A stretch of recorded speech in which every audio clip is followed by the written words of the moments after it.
I keep my phone on silent now. It's a small thing, just a switch on the side of the device. But it took me nearly a decade to find the courage to do it. For years, I kept the ringer on the highest volume. I would take it into the bathroom with me. I would leave it on the pillow next to my head at night. I lived in a constant state of suspension, holding my breath for a ringtone that rarely came. I thought if I was always available, they would always reach out. I was 32 when my youngest was born. I had 3 in total, a noisy, crowded house. I remember the exhaustion. I remember standing at the kitchen sink, my hands in hot soapy water, looking out the window and praying for just 5 minutes of silence. I wanted to be left alone. I wanted someone to not need me for just a fraction of an hour. I don't pray for silence anymore. I have too much of it. It pools in the corners of these empty rooms. When they were young, I believed in the natural order of things. You give your children your youth. You give them your sleep, their savings, your peace of mind. You build them a foundation out of your own bones. I believed, without ever really thinking about it, that this meant we were bound together forever. I assumed the love I poured into them would act like an invisible tether.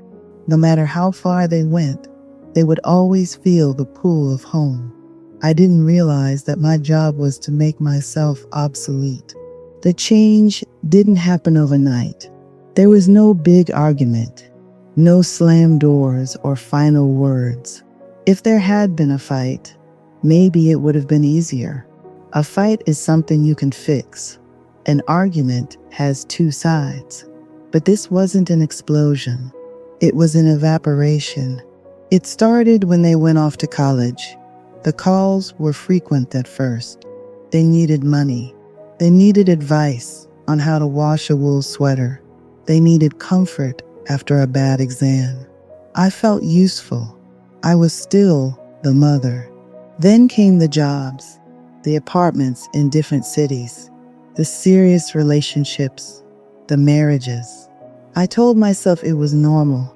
I told my friends over coffee that I was proud of how independent they had become.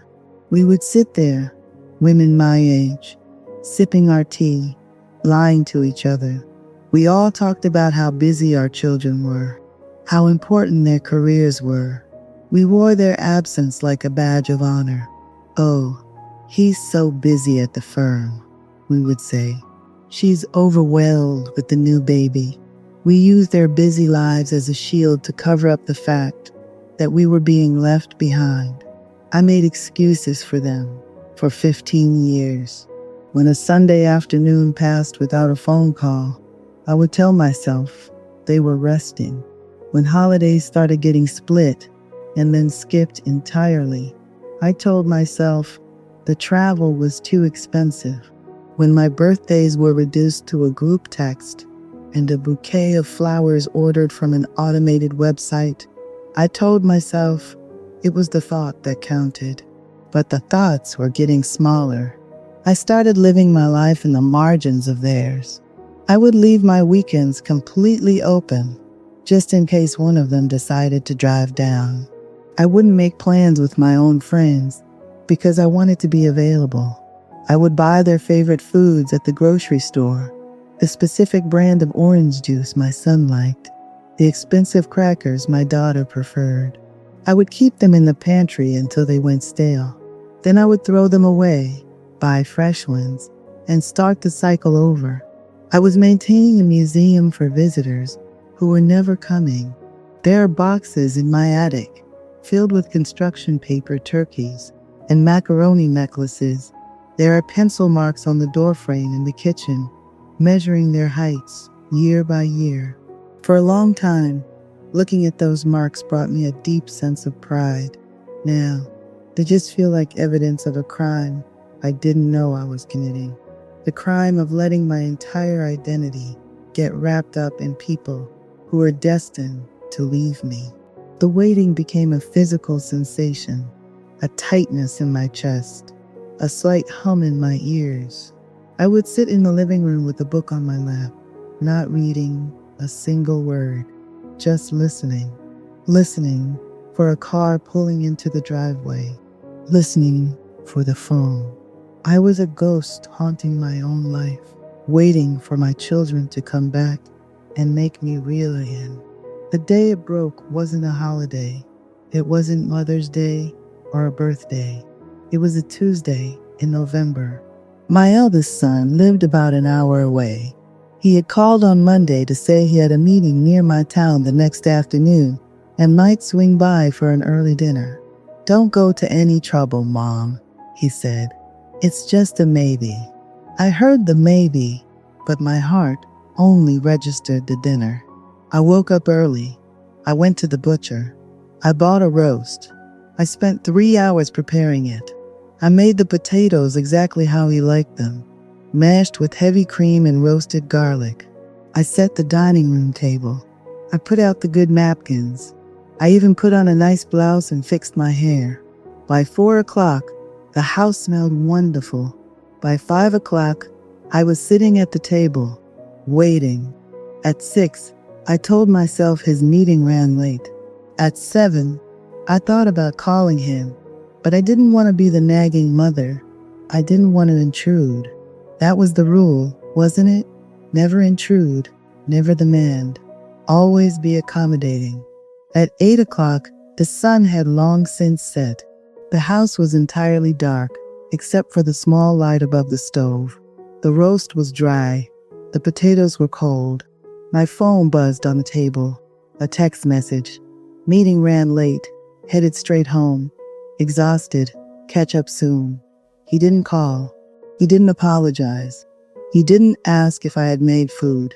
It was a transaction. A dismissal. I sat in the dark dining room for a long time. I looked at the 2 place settings. I looked at the empty chair across from me, and I realized something that made my breath catch in my throat. He didn't forget on purpose. He didn't mean to be cruel. He just didn't think about me. I was a passing thought, a convenience, a background character in his life. I was not the center of his world, even though he was still the center of mine. And the most terrifying part of that realization was knowing I had allowed it to happen. I had trained them to treat me this way. I had made myself so easily available, so completely devoid of my own needs, that they learned I didn't have any. When you demand nothing, people learn to give you nothing. I stood up. I took the cold roast and scraped it into the garbage. I didn't put it in a container for leftovers. I threw it away. I washed the dishes. I put the good napkins back in the drawer, and then I went into the hallway and picked up my phone. I slid the button on the side. The screen flashed silent. That was 3 years ago. I am 78 now. I stopped buying the orange juice. I stopped keeping the pantry stocked with their favorite snacks. I stopped keeping my weekends open. When they ask to come over, I check my calendar. Sometimes I say no. Sometimes I tell them I have plans, even if my only plan is to sit on the porch and watch the birds. I had to stop waiting for them because the waiting was killing me. It took them months to notice the shift. When they finally did, they were confused. My daughter asked if I was depressed. My son asked if I was angry. They couldn't understand why the well had suddenly dried up. They couldn't understand that the well wasn't dry. I had just stopped carrying the water to them.